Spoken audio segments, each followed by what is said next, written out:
Hello, friends.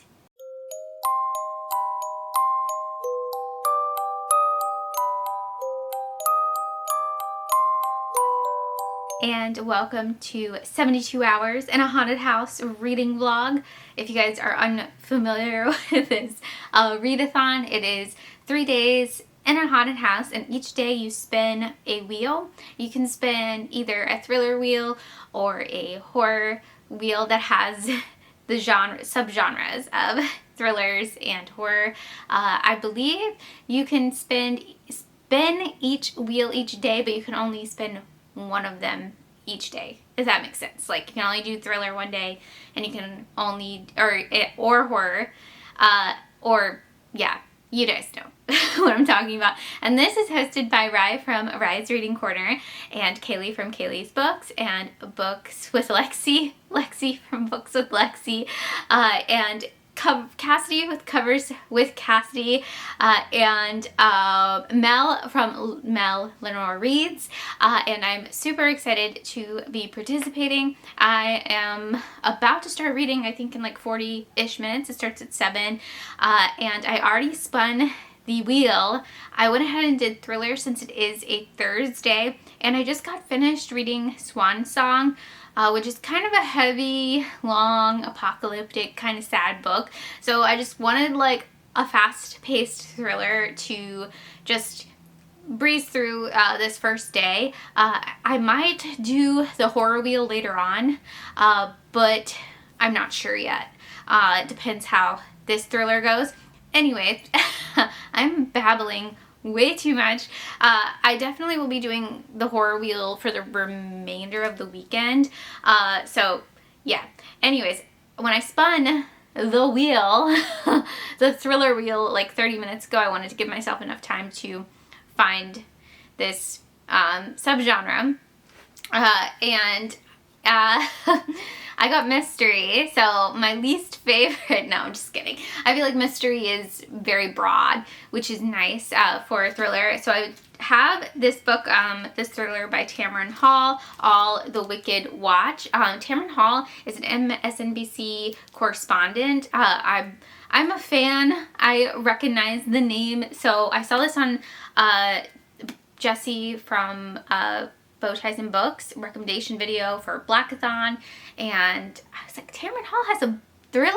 Oh yeah, I'm gonna read that. So I got it from my local library, and I also have the audio, which is really nice. So this is about a girl's murder in, I believe, south side of Chicago, and of course she's deemed a runaway. You know, always, right? She's a teenage girl murdered. It's a runaway situation to the cops, but it turns out to be much more than that. And this is a journalist point of view, of course, because of Tamron Hall.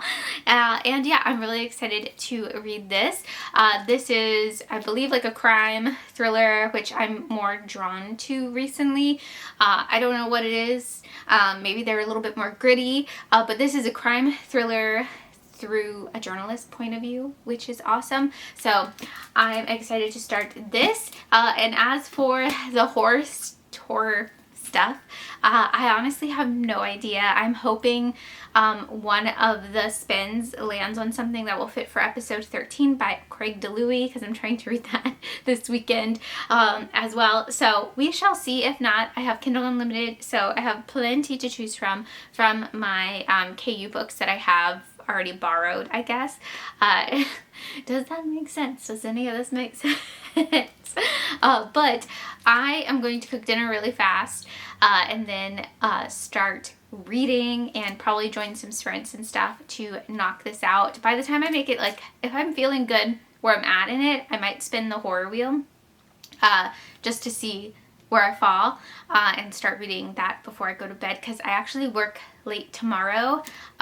So yeah, I will have some time to do some reading in the morning. So wish me luck. I am spending 3 days in a haunted house, and honestly, I'm very excited about it. Okay, so I actually just reread the instructions. I can only spin one wheel one day, so I won't be spinning the horror wheel until midnight. Does that count? Because it'd be technically Friday. So I'm gonna stay up till midnight and spin the horror wheel.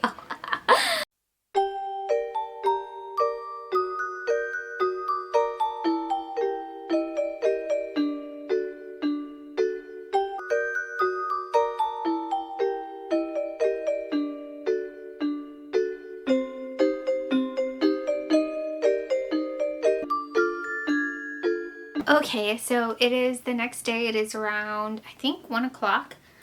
It's 1:30. And I did finish As the Wicked Watch by Tamron Hall. I actually finished this at midnight-ish last night. It took me 4.5 hours to listen to. I did like this story. I liked how Tamron Hall actually tied in like some true crime stories into it to make like something different, and I liked the social commentary, and it wasn't too heavy-handed. Sometimes it can be that way. It's like, okay, I get it.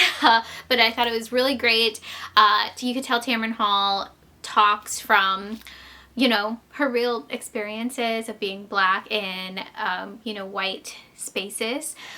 So yeah, I really enjoyed this, but there was a lot of repetitiveness with the main character in it, and I feel like some pages could have been taken out, but overall I really enjoyed it. I'm giving it 3.5 star, a great mystery thriller.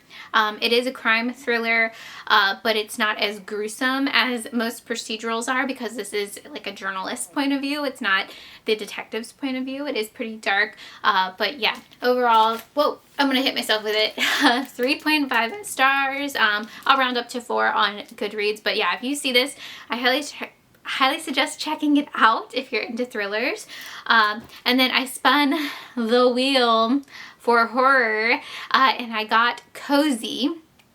And then I was like, oh heck no, I'm not doing Cozy.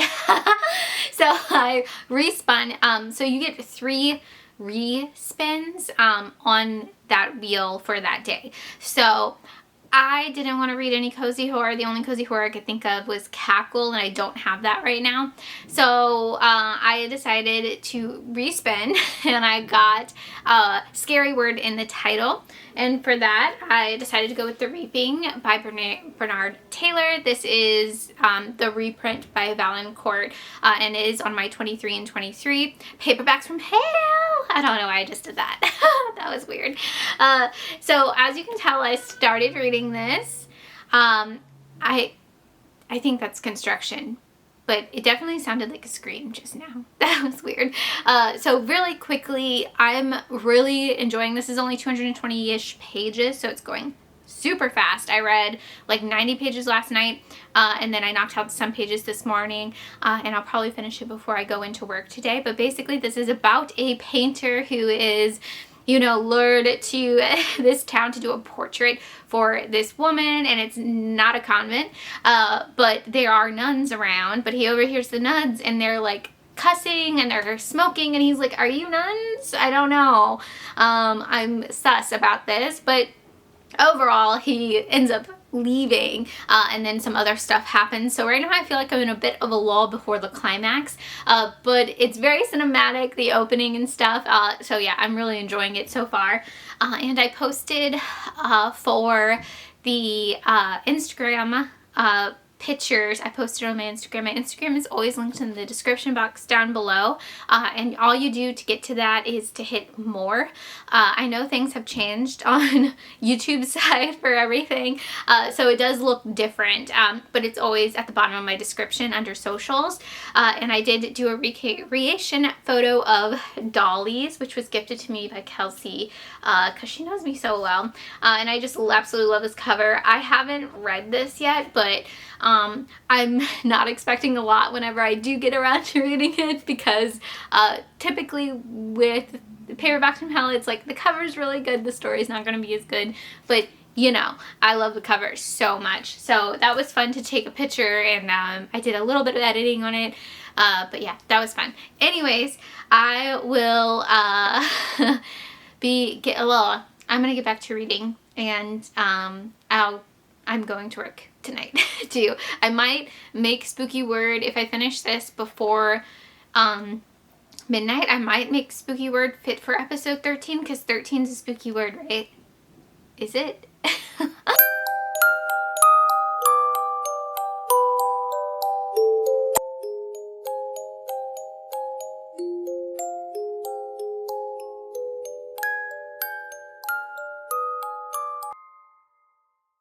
Okay, so it has been a full day since I last checked in. It is now Sunday. I didn't get a chance to check in yesterday because I worked really long. I wasn't home until like 8-ish. And honestly, like, I feel like I didn't get a lot of reading done, but I have now, as of Sunday afternoon for this. So I did finish The Reaping by Bernard Taylor for Spooky Word in the title. And boy, oh boy, this, I think I talked about how I really liked the beginning of this, which I did. I liked how it started, but it does have some pacing issues. I feel like towards the end, I'm like, okay, like, let's get on with it. And the climax was just okay for me, and the reveal and stuff was just okay. I kind of wanted a little bit more, but I think the beginning is really strong, and I flew through the beginning, but yeah, when it hit like the middle towards the end, I definitely slowed down a bit, but definitely worth checking out for a paperback from hell. So I'm giving it 4 stars. I would like to see an adaptation of this too. I don't think one exists, but I think an adaptation would be really cool. And then I spun the wheel. I spun the wheel of horror again, and I got, what did I get? I got like something, I don't even remember, but I respun basically because I was like, no, I think I got cozy, but I respun, and I got cosmic horror, and for that I decided to go with Aliens Omnibus, volume 1. This is 3 separate volumes, I believe, in here, and I really liked the second one, Nightmare Asylum. It's like Nightmare Asylum, Outbreak, and Female War, and they do all tie together, but the last one, Female War, felt very, I don't know, it felt very different. I don't know, because the artwork seemed different too, so that took me out of it. And then Theory of Alien Propagation, and then The Alien. This is really cool. If you like this franchise, like movie-wise, I could see why people really like this. There's definitely some stuff in it where I was like, that's from Prometheus, which is really cool. Yeah, like the engineer and stuff. It was really interesting. It picks up after the Aliens movie, with 2 characters. They changed the names of those characters though, so I was confused. I was like, what's going on here? But I really like Nightmare Asylum by itself. So yeah, the artwork was absolutely amazing. I'll try to put in some b-roll of it. You guys probably already saw it. And then yeah, this is falling apart though. You see, it fell completely apart. It has definitely seen better days. It is like 1,000,000 pounds. This is very heavy. Heavy with alien awesomeness. But yeah, I really enjoyed it. I think I'm leaning towards, like, I don't know, like rating them separately or something. I don't know how it's gonna work out on Goodreads, but all together, like, probably like a 4.5 maybe, or 4, because I didn't like the last story that much. I don't know. I'm still thinking about it, obviously. And then also I still had time. I finished that at like 10-ish, 10:30. I don't even remember when. And then I woke up, I did go to sleep after, no, what did I even do? Oh no, I was like, oh, I still have an hour and a half left before I spin the wheel. I'm going to read another cosmic horror thing, but I don't want to read a book again. So I picked out a graphic novel, The Nice House at the Lake. This is on KU, volume 1, and this is cosmic horror. How do I describe it? You could tell this is very pandemic inspired. That's not like the apocalyptic thing that happens in it. It's like a group of friends are meeting their one friend that they share, and they each have like the painter, the musician, the scientist, the artist, like all of that, and they have different symbols for them, and then there's like statues of these symbols, and they're like, what's going on? And then they realized the world has ended while they're there. So it gave me like quarantine vibes from the pandemic, like these group of people having to live together and be stuck together. It's giving me those vibes, very cosmic-y stuff with the actual person, the actual friend, like, and the people having to comprehend what is happening outside, figuring out what's going on with this house. It was very interesting. I actually got this recommendation, was on my news feed. I think it was like Book Riot, cosmic horror graphic novel. So yeah, I did enjoy it. I don't think any other volumes are on KU though, because they tend to do that. They'll be like, we'll give you the first volume for free and you have to buy the rest. So I don't know if I'll be moving on with it. I did like it, but if I have to pay for it separately, I don't know. Maybe I will try to find it elsewhere. But highly suggest checking it out if you have KU and you're just kind of like not feeling full novel vibes, as I have been recently. I think I'm like burning out towards the end of the month. I'm on my end of the month burnout right now. So for the last spin today, I was like, I'm not reading a full novel, so I did a little novella, and I spun. I got creature feature. Well, first I got haunted house, and I said, nay, I cannot do a full haunted house. So I spun again. I think it was my third spin. I got creature feature. I think. I don't even remember. It's all a blur of wheels at this point, but I got creature feature and I said, okay, I can work with this. So I just typed in creature feature and Bunny Kong popped up by Matt Shaw on KU. It's 80 pages. I think it's less than that because it really read very quickly, but most 80-page novellas on KU do, I guess.